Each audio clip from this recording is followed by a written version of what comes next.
தமிழகத்தில் மக்களவை தேர்தலில் போட்டியிடும் இறுதி வேட்பாளர் பட்டியலை மாநில தேர்தல் ஆணையம் வெளியிட்டுள்ளது. இதன் மூலம் வருகின்ற நாடாளுமன்ற தேர்தலில் தமிழகத்தில் உள்ள 39 தொகுதிகளில் போட்டியிட 950 வேட்பாளர்கள் தயாராக உள்ளது உறுதி செய்யப்பட்டுள்ளது.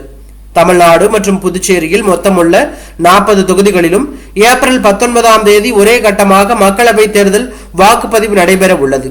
இந்நிலையில் தேர்தல் பரப்புரை மேற்கொண்டு வந்த அமைச்சர் KKSSR ராமச்சந்திரனுக்கு திடீரென்று உடல்நலக்குறைவு ஏற்பட்டதை அடுத்து சென்னை அப்போலோ மருத்துவமனையில் அவசரமாக அனுமதிக்கப்பட்டுள்ளார்.